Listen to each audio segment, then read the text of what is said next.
All right. Happy Monday. Damon, how are you, dude? What's going on? I'm doing great. Things are going well today. Awesome. Hey, any big accomplishment yesterday what'd you do yesterday? We had a little fundraiser for the Fred Hutch Cancer Research Center in Seattle, and I was able to participate in the stair climb of the Space Needle. A famous stair yesterday. climb, dude. Well, anytime I go there, I cheat. I take the elevator. So kudos to you. And how fast did you climb up those stairs? I did it in about 9 minutes. So 9 minutes. Well, hey, dude, you are just amazing. Kudos to you. What a great accomplishment and what a wonderful cause. So congratulations on everybody that participated. How many, do you have any idea how many people participated? there were thousands. We had 23 in our group, so it was really a good event. They did it well. Thousands of people. All right. So, hey, let's dig in. I am just beyond excited. We have an amazing, incredible event today. I'm actually flying the colors today, Damon. Yeah, I saw that, Kurt. Yeah. Flying the colors. And so today we're going to talk about the SBDC. We might have a couple SBDC chants going today, but we have the one, the only, my dear friend, Sonya Smith. Sonya, happy Monday. How are you today? Happy Monday. Thank you, Damon. Thank you, Kurt. Kurt, thank you for having me on the show. I'm excited to share what the SBDC is, what we do, and how we can really continue to be a great resource for a small business and especially our manufacturers in our community. Absolutely. So, all right, you know what? We're not going to pull any punches. Speaking of, I might have a picture of you speaking of punches, but we'll save that for later. But Damon, she's a powerhouse. I might want to share. So, all right, Sonya, let's dig in. So we're going to just dive in. We've got a bunch of questions for you. And SBDC stands for Small Business Development Center. For any of our friends, entrepreneurs that this might be new to, boy, if you're not familiar with the SBDC, you certainly, as an entrepreneur, you absolutely want to, should, and we encourage you to do so. There's nearly 1,000 centers throughout the entire country. We're talking here with Sonya, and Sonya is the director of New York State. There's 22 centers throughout New York State. So there is an SBDC near you. But before we go there, Sonya, I have a little burning question that Damon and I would love to ask you to start things off. Man, you are a powerhouse. You're the state director early in your career. Very impressive. We're going to dig into that, about what an inspiration you are. When you were a little girl growing up, who was your hero? Who was your hero as a little girl growing up that just created this wonderful human being that you are? I would say I've had multiple people I admired. My parents, of course, I mean, I would say, of course, but for me, of course, my parents, everyone has different relationships, different heroes, different people they admire. So my father has a military background as well as in the fire department. So his service to his country and his community was always there. My mother works in the medical field and also was at home with us when my father was in the military. And she's also very into the church community. And so I think like service and community has always been like a key component to me. But I would say who I admire besides them and outside of, family, key family people would be Princess Diana. Oh, wow. Wow. Okay. There we go. That's a great answer. All right. So, curious minds want to know. Let's dig into a couple things. First off, Sonya, can you share mom and dad's name with us, please? Oh, yeah. So my father is Victor Smith and my mother, Rosita Smith. My father's actually in South Carolina now. He's retired from both military and the fire department. And my mother is in New Jersey, and she still works in the medical labs. So yes, still very active.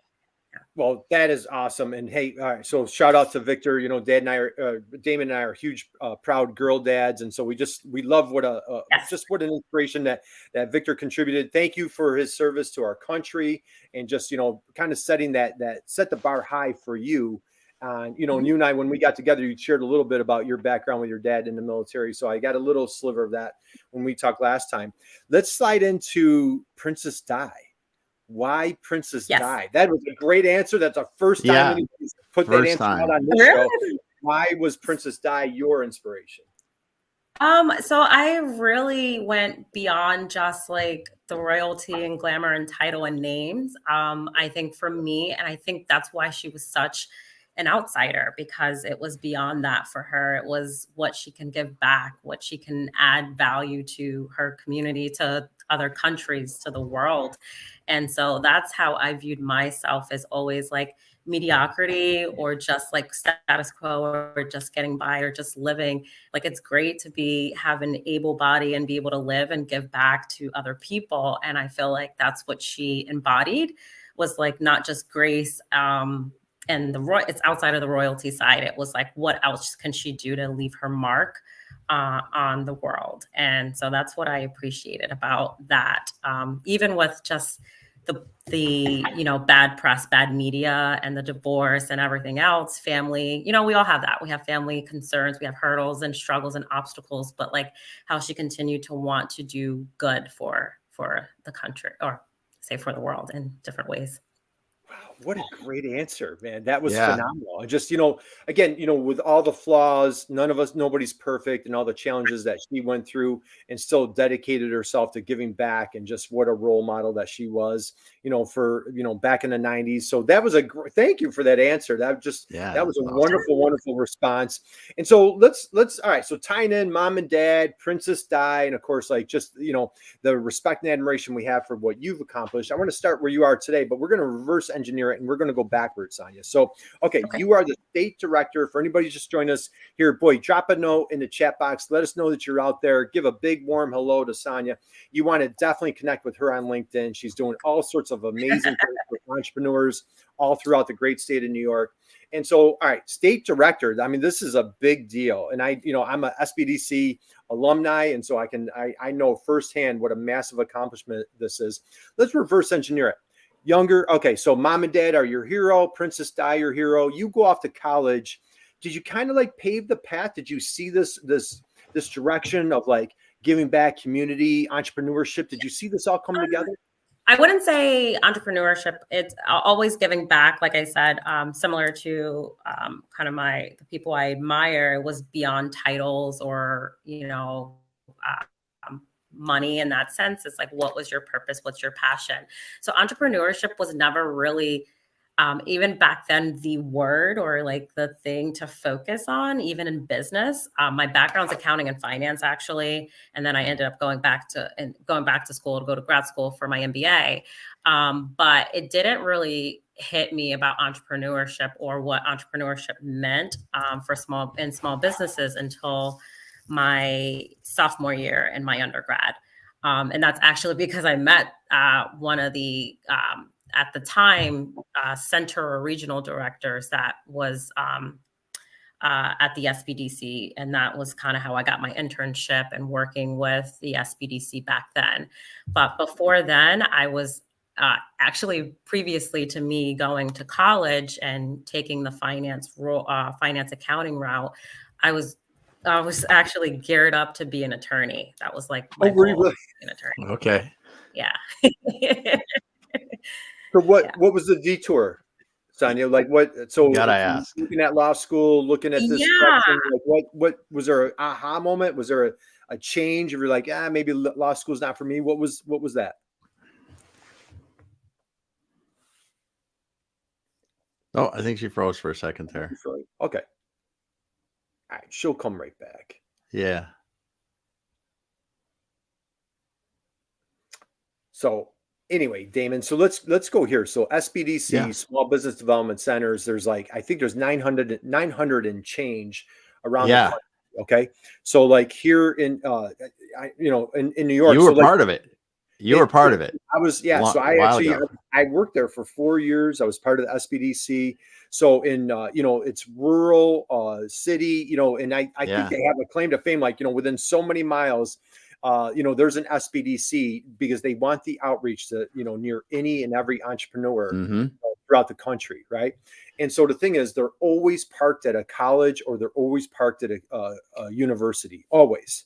And so we're in New York, there's 3 in Manhattan, Columbia University, Ivy League School, Baruch, Pace University, all the boroughs, I think there's 2 in Long Island, upstate New York where I'm at. They're all over the place.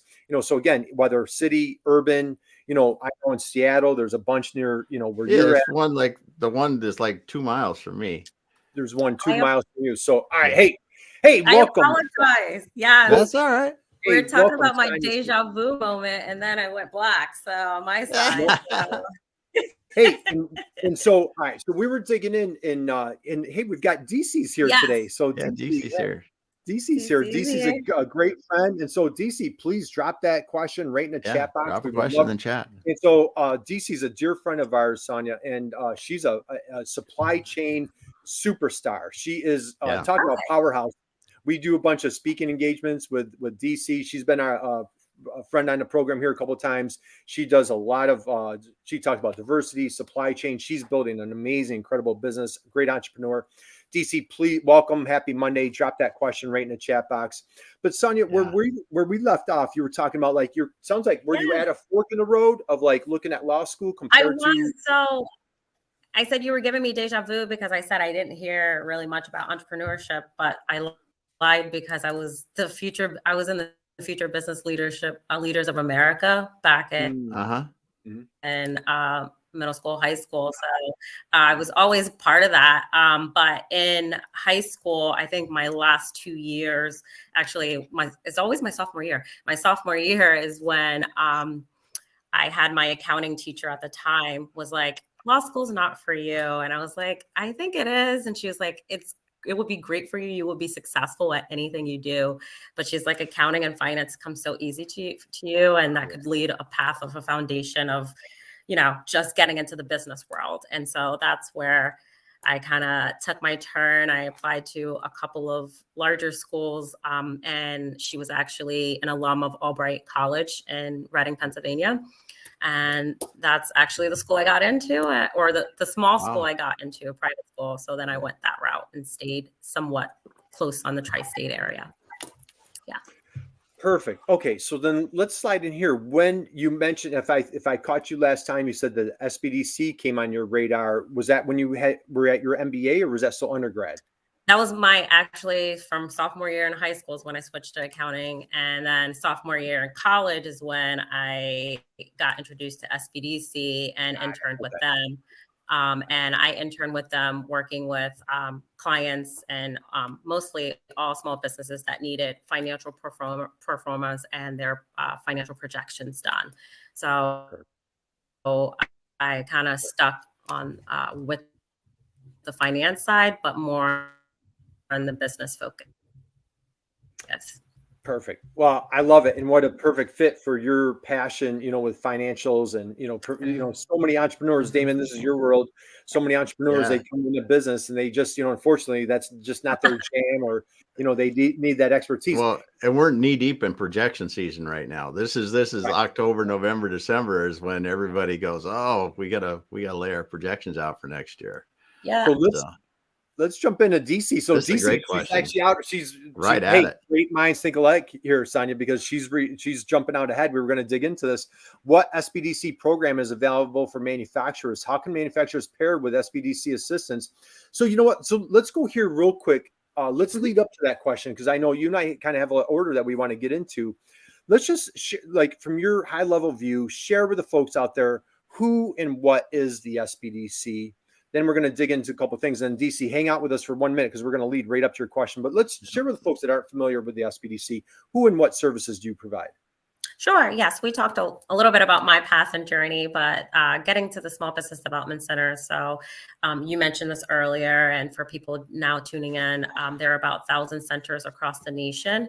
SBDCs, there's 63 networks, so each state and U.S. territory, and then California split in 5, and Texas into 4 regions. So that's how we get the 63. We are a no cost or nominal fee for services to provide services to our entrepreneurs and small businesses. That is one-on-one advising, educational programming. That's both in person and online virtual offerings. We do lots of events, whether it's a type of trade show, meet and greet, lenders roundtables, different things of that nature. And then on the research side, there's the research, my network itself we have our own research librarians. There is the SBDC Net that is out of Southwest Texas that helps with any type of market research and ring study, analysis, things of that nature that the SBDCs might need to assist small businesses and entrepreneurs with when it comes to market research. And then I always say we have a fourth pillar, outside of advising, education, and research. The fourth pillar I would add specifically from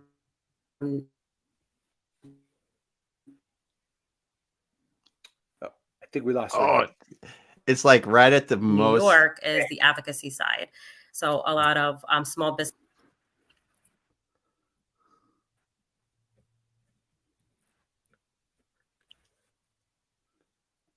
Oh. Yes. Yeah. I don't know what we're losing you again. Bad connection today. Must be unlucky Monday. It's an unlucky Monday, maybe. I don't know what it is. I'm so sorry, guys. Yeah. The internet's got a bad case of the Mondays. Go ahead, Dave. Yeah, it does. So you have your four. Yeah, it's working now. So you have education, advisory. What are the four areas? Because the last one was advocacy, right? Yes. Yes. And the last one is advocacy. And that's a lot for a lot of the legislation or, different acts that are affecting our small businesses, how the SBDC can really help to support things that will advance the small business needs. And I apologize. I checked all my Wi-Fi and everything, but it does have the case of the Mondays over here. So the way it goes. No worries. Nothing's perfect. We'll get through it. So, all right. So that was a little background for folks that aren't familiar. So again, if you're an entrepreneur, boy, check out your local SBDC. It's going to be parked at a college, university right near you. Yep.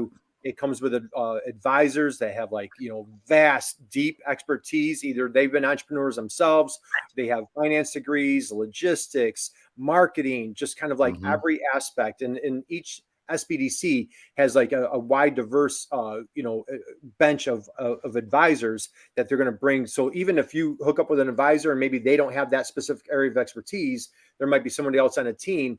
And on top of it, you have the whole network.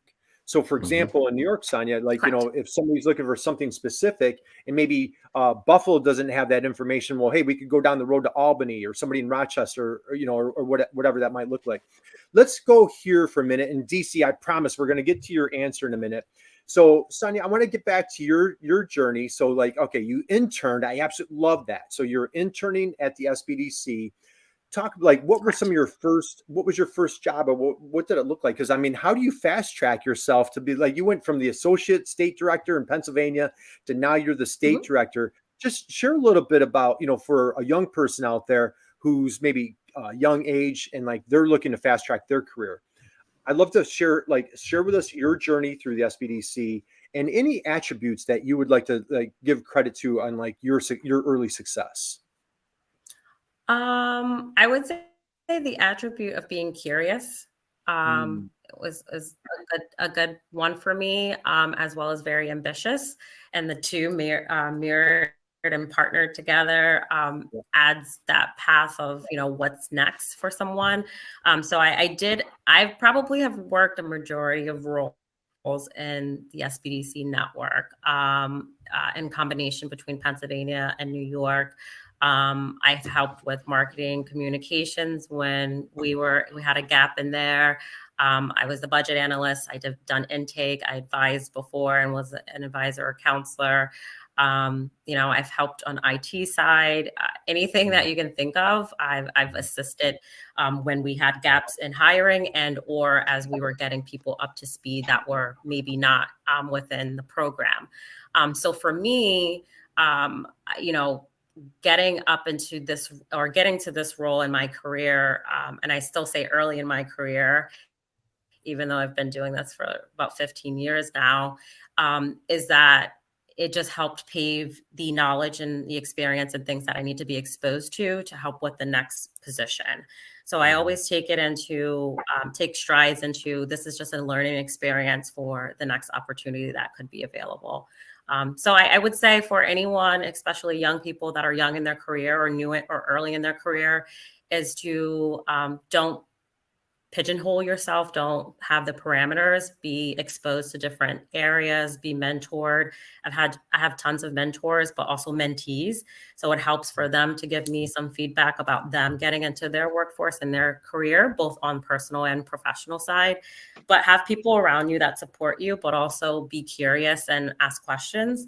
I think people like to share information, and hopefully there's not a lot of gatekeeping, thinking that you're going for their position, but enough to be able to share and collaborate together. I feel like collaboration is really important. All right, perfect. Collaboration, curiosity, those are some phenomenal answers. Yeah. So let's jump into DC's in case she needs to jump off at some point in time. Let's get into her answer, and I know we're going to slide, and then we'll go back. We'll jump around with some of our questions here, Sonya. So if for folks that are familiar with the Small Business Development Center, I hate to say I don't want to dispel a myth per se, but a lot of folks think, well, SBDC are just exclusively for startups. I know I used to hear that all the time, and that really is not the case whatsoever. There are vast programs for seasoned veterans, companies that have been around for decades. Damon, I had a client that was 200 years old. That is gospel's truth. Wow. I had a manufacturer that was founded in 1815, and so they were 200, and we work closely with those guys. So, Sonya, talk about how some of the programs are it's not just SBDC is not just for startups. Let's start there, and then let's slide in some of the things that you guys do for manufacturers. Sure. And hopefully I'll help answer DC's question and anything else I missed about the SBDC program. So we actually work with all life stages of a business. So from the idea stage all the way to startup, to scaling and growing, and then all to established businesses. And I think more established businesses got the awareness, I should say, and the word about the SBDC got out because of SBA, PPP, and EIDL disaster lending during the pandemic. And so with that awareness helped expand our offerings to a lot of established businesses. And like you said, Kurt, there's businesses that have been with us for decades where, New York itself is a 40-year-old program. But with that being said, they come back, a continuum. So yeah, it's not just with startups. We work with all life stages of a business, and even to succession planning and business acquisition. We're seeing a lot of that of individuals that wanted to sell their business, or look at business valuation, what expansion plans are, or for an employee buyout. That's been another big thing for individuals that don't have family or friends that can actually take over the business, but employees that have been there probably since day one that understand it. So there's different options that we're really working with established business owners on. Yeah, I love that. And let's unpack a couple of things there, because what's wonderful, Sonya, and how many advisors do you have in the state of New York? In the state of New York, we have, total staff, including, director type of level is 185 across the state. And as you mentioned, we have 22 service centers across the state. So each SBDC, no matter what state they're in, try to have have that county coverage across the whole state. Yeah, absolutely. And again, if guys, you're coming at us from another state, there's definitely an SBDC near you. Just, Google, SBDC near me, check out, local university, local college. And as Sonya just mentioned, it's going to, you're going to have county coverage, even in some remote, rural areas, there's going to be coverage for you. It's just a great arm. You mentioned a couple of services that you provided during COVID. I'll tell you, you guys were just heroes of helping, literally thousands and thousands of entrepreneurs get through a really difficult time. I think you were at Pennsylvania at the time, and we worked closely with Damon. We were working closely with the Tempo SBDC. We had a front row seat just watching some of the things that you were doing. Sonya, just talk about it from your perspective. Just, very difficult, trying time. You guys rolled up your sleeves and just really made it happen to be there for entrepreneurs. Can you just talk about, like, from your perspective, what went on during COVID? Just some of the things the programs that you helped out with. Yeah, so a lot of it was kind of two different sides that I saw was a need across the country. One was for those really small micro enterprises or small businesses that didn't have financial program or QuickBooks or anything tracking their financial revenue and expenses, and so that was hard for them to get paperwork and things together in order to take advantage of the different lending programs or grant programs that were being offered by their county or state or federal government. So that was where a lot of the SBDC advisors stepped in on the financial side to get their information up to speed, get employee salary records and payroll records, things of that nature. And on the other side was same thing. It's a lot of our small businesses, or like you said, Kurt, decades been in business, but brick and mortar, and didn't have any online type of, and you probably heard this already, the e-commerce and digital transformation side was really important. And so a lot of the SBDCs worked with EDA or SBA to develop, and their CARES Act funds to develop programming on the digital side, whether it's social media, website, e-commerce, and being able to help entrepreneurs have another revenue stream, another way to reach their customers and still provide services or products out. So those were like the two main avenues that I've saw. But yeah, we kind of, really put our boots on the ground and be able to serve and partner with organizations. You mentioned our host institutions are usually higher ed, institutions of higher education. Sorry. But we do a lot with chambers of commerce and EDCs, economic development corporations and industrial development agencies, and the manufacturing and extension partnerships, things of that nature, where we come together to look at who does what and does it well, and how we can really partner together to help a business owner. So it's not just the academic institutions that help with either faculty or students or staff, but it's also the key people in the community. Yeah, that's fantastic. And I'm glad you just mentioned the MEPs and our friend Robert. Yep. Hey, Robert, happy Monday to you. Says, hey, I'm sure you're going to cover resources that we partner with, such as the manufacturing extension partnerships. And we work very closely with the MEPs. And as a matter of fact, this Friday, we have Carol Thomas, who was the previous director of the National Manufacturing Extension Partnership. And Sonya, you're going to love this. She was actually, I think, the associate director of the SBDC nationwide previously. And so she's a powerhouse. So she's going to be with us this Friday. So back to a couple of things that you mentioned that I want to unpack there, Sonya. You mentioned, I tell you what I love is, like, after 40 years, I know, like, for me firsthand, there would be entrepreneurs that came in, worked with an SBDC advisor back in the 90s.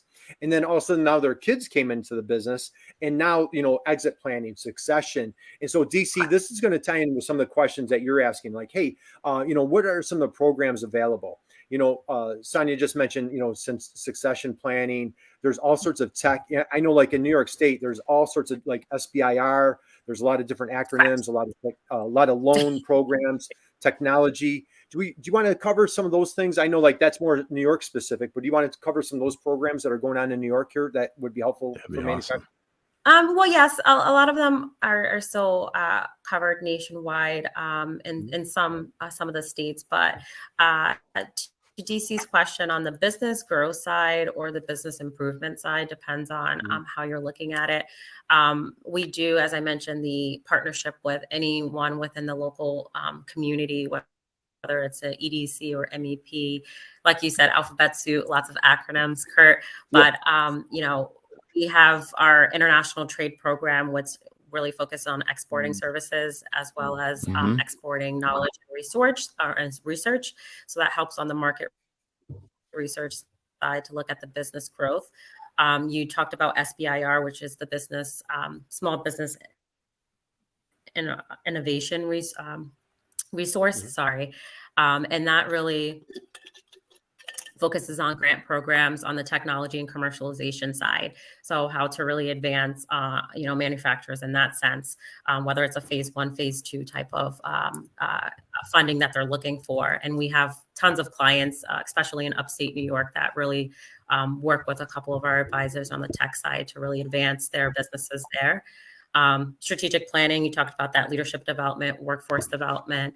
And then the supply chain and sustainability and energy is another area that I've been really wanting to work more with our advisors on in our centers, because sustainability, resiliency is going to be that focus on the cybersecurity side, but also just for planning aspects to make sure they're improving upon their operations and how we can continue to assist with their expansion and growth.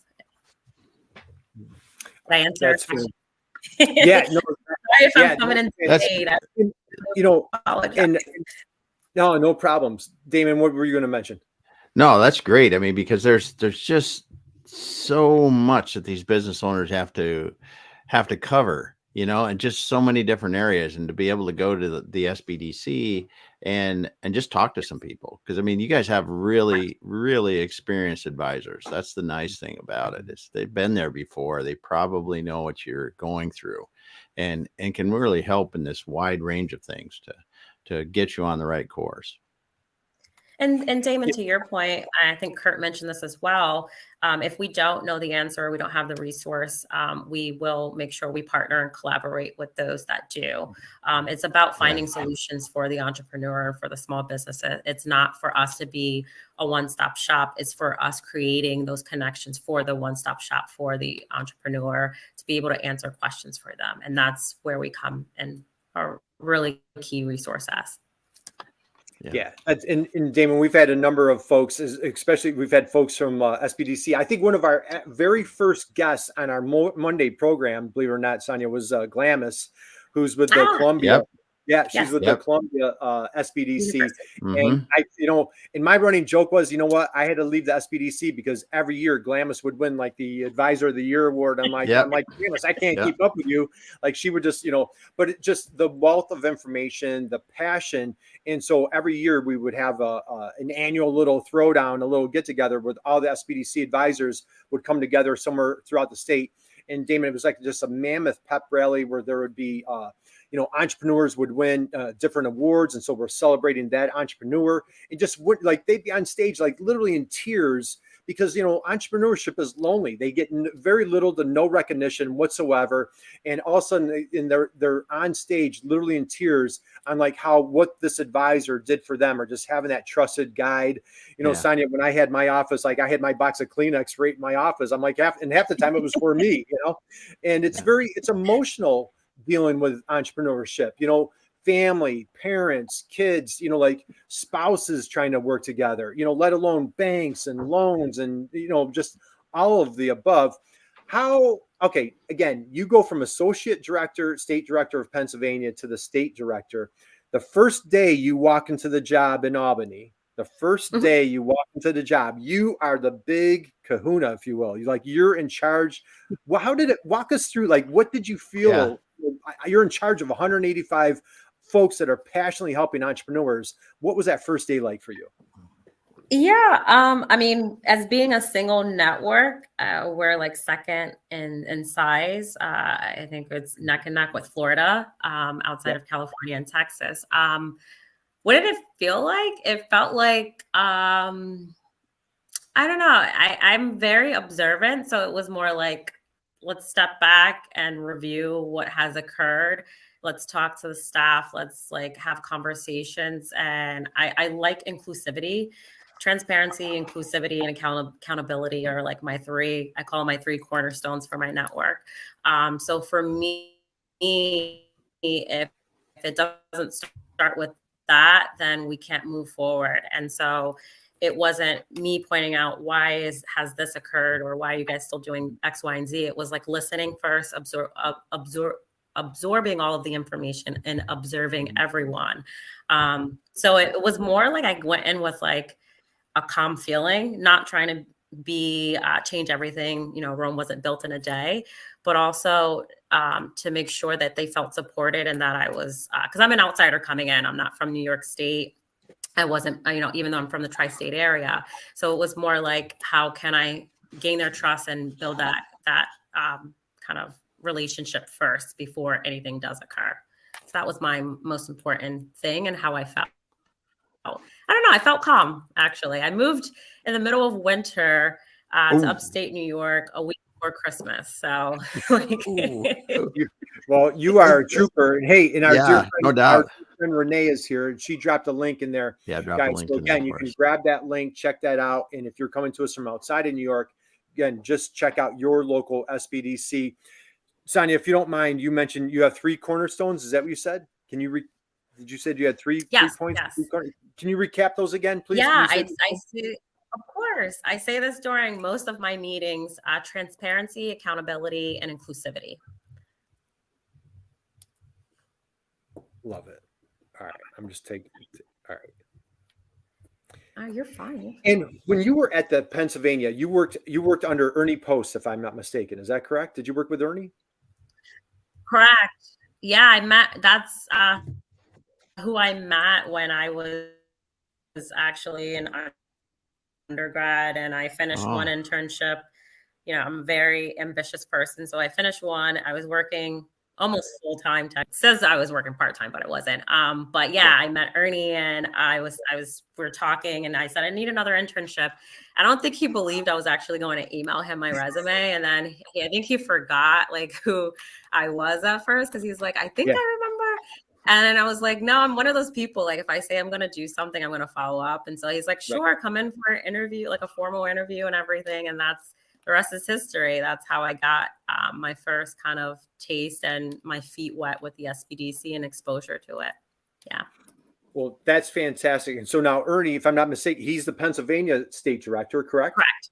Yeah. And so what a great story. You start out as an intern working with Ernie.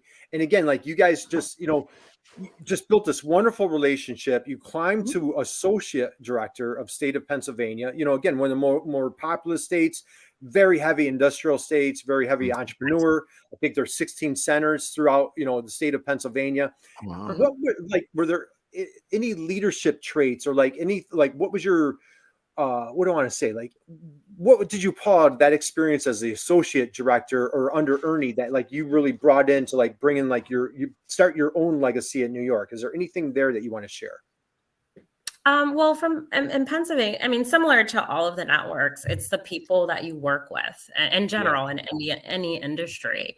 So you're spending most of your time with these people, even sometimes more than your own family and friends. And so it's like, if you don't make it enjoyable, if you don't have that passion and purpose, I always say know my team's skills, their skill set, their strengths, what they enjoy. Of course, there's going to be things we don't enjoy, like admin work and administrative things. It comes with every role.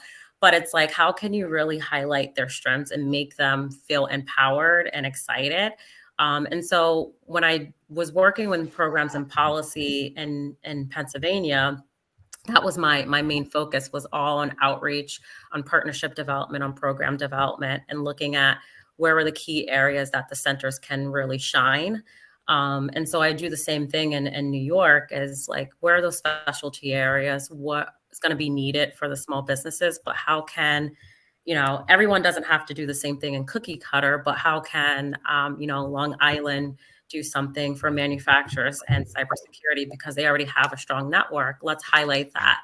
Or upstate New York and, manufacturers and e-commerce, Jamestown has a great program for e-commerce, and really highlight that. It's like knowing your team's strengths and really highlighting and focusing on that versus trying to make everyone the same. When it comes to programming, of course, some things need to be streamlined, but then also don't, make it enjoyable for them to also feel comfortable with communicating with you if something is not going right. Or if it's just not a fit, some things change in your life and it's time for you to move on. But that's kind of how I did the leadership kind of development for myself, is looking at things that I did in Pennsylvania, then how to continue to move forward in New York. what are you hoping to build as a legacy for your claim to fame? Do you have like a particular direction, as you're trying to move the ship? I mean, do you realize like the SBDC impacts, 22 centers, and each center impacts hundreds Yes. and hundreds of entrepreneurs? Do you realize like your leadership Correct. impacts, thousands of entrepreneurs throughout the state of New York and on a daily, monthly, yearly basis? Yeah. Yes. What's like a direction, a goal, a dream that you have for this role in New York? So we served 24,000 clients last year. So my dream goal, before any major change of my career and any time in the future, is to really give them a foundation of greatness to continue to move forward. We had the former state director that was here from the beginning of New York being one of the first networks in 1984. And that's great. And then it's like me coming in during that transition period of lots of things that have changed where technology is more integrated. There's changes in what the view of entrepreneurship, even in an academic setting. So it's like, what can you do to continue to advance and be here for another 10, 20, 30 years? And so my legacy is really to incorporate what are the needs in New York State, where we see the changes, and are we continuing to go with the trends and a little bit above? We have semiconductor plants, we have clean energy with a lot of things that are coming from Governor Hochul, as well as a lot of our U.S. senators and congressional members that are supporting these things. So what does it mean? Nursing, daycare provides daycare deserts, restaurants, of course, food costs. So how can we help with the sustainability, but also the growth of these specific industries? Yeah. And the thing about New York, when you look like, you go from like, the restaurant in lower Manhattan all the way up to Yeah. like, a farmer in upstate New York. And like you just mentioned, the chips, is going to be huge in Syracuse area. There's still, New York State is still the Rust Belt. There's still a great, foundation of manufacturing going throughout New York State. You have the financial district, there's Long Island. I mean, there's just it's hard to think of a state that has the diversity that New York has. So there's really important for, like you mentioned, like, hey, what's going on in somewhere upstate, like North Country, New York, like Placid, that entrepreneur has different, aspirations, challenges than somebody in Brooklyn. But bottom line is they're still trying to run their business. They're still trying to get a bottom line. I mean, the foundation is still the same. So I love like how you're looking at things. It's such a diverse aspect and just trying to tackle each thing. One thing that I want to mention, is I want to be mindful of your time. We're going to start winding down. But if anybody, anybody's that's new, SBDC, their services are complete, well, for the most part, completely free and totally confidential. So when you go to your SBDC, it's basically, it's I don't know, correct me if I'm wrong. It's almost like an attorney privilege where like when you go to that SBDC advisor, like, it's a trusted source. It's confidential with that person that you're being advised with. Can you just scratch on that a little bit, Sonya? Just talk a little bit about like if somebody walks in that door, what is that engagement that entrepreneur can expect working with the SBDC? Yes, that's a great question. I always say I want it to be the same no matter where you go. It's similar to, this is what I mean by processes, but also highlighting the specialty and the strengths. McDonald's is the same process, but you go to a different state, different country, you have something specific to that region that's on the menu.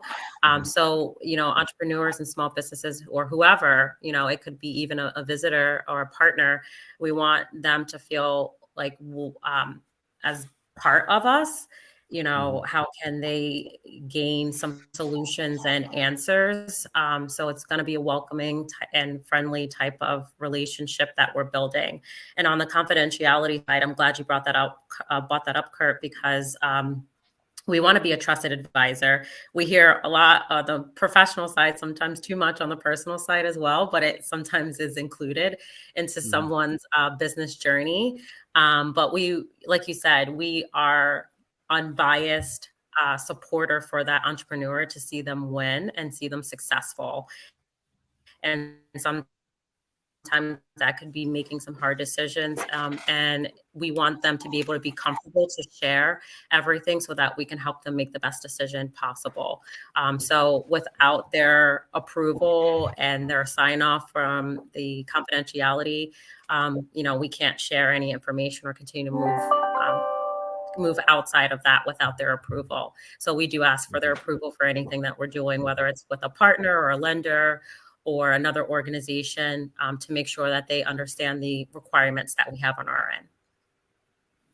Yeah, that's fantastic. And and as we start winding down, let's recap a couple of things. So again, guys, you're out there, you're like, man, this is like music to my ears. Why didn't I know about this sooner? So say you're considering some type of a business loan. What the SBDC can do is they're going to give you white glove service where like they have the relationship with your local banks. And another thing, Sonya, if you want to scratch on this, is whenever somebody from the SBDC, say like somebody needs an accountant, they need somebody in marketing, they need somebody in whatever, operational excellence, banker, service provider. The SBDC is as you said, you're agnostic. You're going to try to be as objective as possible. You're going to give them 3 referrals just to keep that objectivity. Is that correct? Or do you want to touch on that? Yes, so that is correct. At least a minimum of 3. Some of the centers actually have a guide or a 1-pager or something even on their website where clients can go to at their own leisure to be able to look for additional resources. So we call them the private referrals. So it's anything on the implementation side or additional services that we might need that's above and beyond SBDC. So Kurt, you gave a great example. So we'll help with a financial package and go to the lender, help with that whole thing.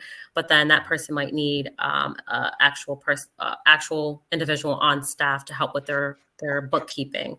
And so we don't do the bookkeeping side, but we can help them with understanding the software, setting that up, but then they would need to hire someone either externally or internally. And that's where we have the private referrals that we can get that person set up with that connection. Yeah. And Damon, this is heavy in your world. Just think, if I call the bank and say, hey, I'm Kurt, I'm starting up my little business, lend me some money, versus I go through Sonya through the SBDC. And now that SBDC advisor who has a really tight relationship with that banker calls up and says, hey, Mr. and Mrs. Banker, I have a client who I've worked closely with. We're working on the performer together. I think this is a viable project. Mm-hmm. Can we come down and, can you come to my office or can we come to your office and let's talk about what this lending opportunity looks like? I mean, that bank, like you're on the 20-yard line as opposed to starting from zero. You know what I mean? Yeah. Well, Yes. and most people don't realize it's tough to establish a relationship with a bank. It's tough to fill out the applications properly, and even to know, if it's asking you a question, how do you really answer it? Because, and that's where someone like from the SBDC can really, I've done a bunch. I've Yes. I know the banker. It just makes you, like you said, you're miles ahead. You're miles ahead in the process. Just like when you guys were helping during COVID, fill a lot of the applications out, right? Because it's that familiarity with it. We don't know as business owners. We know our business and what we do, but there's all this other stuff that we need help with, and you guys come into play there and help so much. Absolutely. Yes. Hey, and all right, we're going to start winding down here, Sonya. And so before we go, I have to share one picture with everybody real quick. So I'm going to share my screen. I hope it's a good one, Kurt. Oh my gosh. Sonya, are you sitting down for this one? Are you ready? Am I ready? Now, can you please explain, Damon, I told you that she is a powerhouse. Now, can you explain what's going on with this picture here? Well, like Damon, I like to do lots of physical activity and athletic things. And so Damon, congratulations on, climbing the Space Needle. But yes, that I was on a client tour. So one of my other key focuses is always to go out in the community and hear from the entrepreneur themselves about either the SBDC services and what they were able to accomplish. And that gentleman at Trinity Boxing in Manhattan, he's a big guy, as you can tell from how little my stature. And he said I had some tough, some heavy hits, he said. And he's like, you're really powerful. But they didn't believe me that I was actually going to get into the ring. So I had a work dress on. I took off my heels and it was a very sweaty day in July, and I decided to get in the ring. Well, that is awesome. And man, I am glad when you and I got together that that punching boxing gloves were not involved, because I know I would have ended up losing over that one. So let's go here. So there's a great video out there where here you're talking, looks like you're talking about the Small Business Development Center and a nationwide impact. Just can you share, this was very impressive. You're on YouTube. It's a great video. Just talk a little bit about this experience here. So that was actually a wonderful experience. That was for the House Small Business Committee hearing in DC, and it was really focused on assisting entrepreneurs, and they were examining the public and private partnerships across the country. So similar to what we were discussing and what DC's question was about MEP. So it was about collaborations between SBDCs and other entities, and how we're really creating an ecosystem to provide small business assistance. And that was really to focus on SBDCs and how it's a multiplier effect on the return of investment. Whatever federal dollars go into our program, they're matched with state and local dollars, but also with the partnership that we create to help find solutions for our business owners. Yeah, I love that. And so let's wind down on this impact. Last question I want to ask you is how you just, and didn't even plan that, but this was it was a perfect segue. Is like your measurement of success, the SBDC's measurement of success. You just mentioned, federally funded, state funded. They go after local funds, but the bottom line mission is, how do we elevate? How do we move the needle for entrepreneurs? How do we make our American small business owners as competitive as humanly possible? The big word inside SBDC is impact. Can you talk a little bit about, like, what does impact? I know what it means internally, but just if you could share internally what it means, but externally, what does that mean to the entrepreneur? What does impact mean to the entrepreneur themselves? So, impact for the entrepreneur themselves is that they were able, like you said, move the needle. I say 1% each day is better than no direction. And because even at the end of the year, that takes you above 300%. But at this point, it's anything that we can help with, whether it's them hiring an intern, hiring a new person that went through a trade program through one of the community colleges, or the trade schools, whether it's looking at their marketing plan or a loan that they got for expansion. It's whatever positive impact or positive influence and solution we were able to bring to a client. So for them, it was whatever helped them advance to the next level. Whether it's from A to B or A to Z, whatever helped them push it. For us, impact externally to the community and to our funding partners is what's that return on investment. And that's based on data. So, our 5 industries we're serving, is that in alignment with the Census Bureau? I look at data a lot. I'm a data nerd. So it's important for me that we look at the trends, as I mentioned a little bit earlier, of like where our state's going, where our federal government's going, our state's going, and how it's combined with what the SBDC can provide. And so for us, it's, how much capital infusion we got and able to assist with our business owners. Jobs supported, of course, jobs created and new jobs created and jobs saved and retained. We're seeing a lot of closures, so it's important for us to work on that part of it as well, of helping businesses either stay open or find new buyers. Business starts are definitely important. I've talked about this a little bit earlier. A lot of individuals that were looking at the workforce and wanting to start their own, entity and go into entrepreneurship. And so those are the most important. And of course, the amount of people we serve, I mentioned that we served 24,000 last year. So. Amazing. I'm sorry, Sonya. I'm not a young man anymore. I can't hear so clearly. How many entrepreneurs did you help last year? We served, our state network served 24,000 entrepreneurs. Yes. Well, yes. Man, how about a huge round of applause? And so with that being said, you have 24,000 entrepreneurs that you need to be out there helping. That's 2,000 per month. And so I know you are a busy young woman. And so first off, thank you for joining Damon and myself and everybody here today. Yeah. It was an honor and privilege. Thank you for what you do for just literally thousands of entrepreneurs. You are truly an incredible inspiration to many folks here. We appreciate you. Thank you. I had the opportunity. You and I got together. We toured a couple manufacturers. What was that, a month ago? It just went by like that. Nice. It was just wonderful being in person. And Damon, I'm telling you firsthand, I as soon as I met you, I'm like, man, is she fit? I'm like, holy cow. And so you are very impressive. So I promise my last question for you, Sonya. We're talking about what an inspiration you are. Yep. What an inspiration you are. Who or what we're fourth quarter, who or what is inspiring you going into the rest of the year? Who or what inspires you as the director of the New York State Small Business Development Center? Did she freeze? This sounds strange. No, I didn't freeze. I was just thinking really hard, Damon. I'm sorry.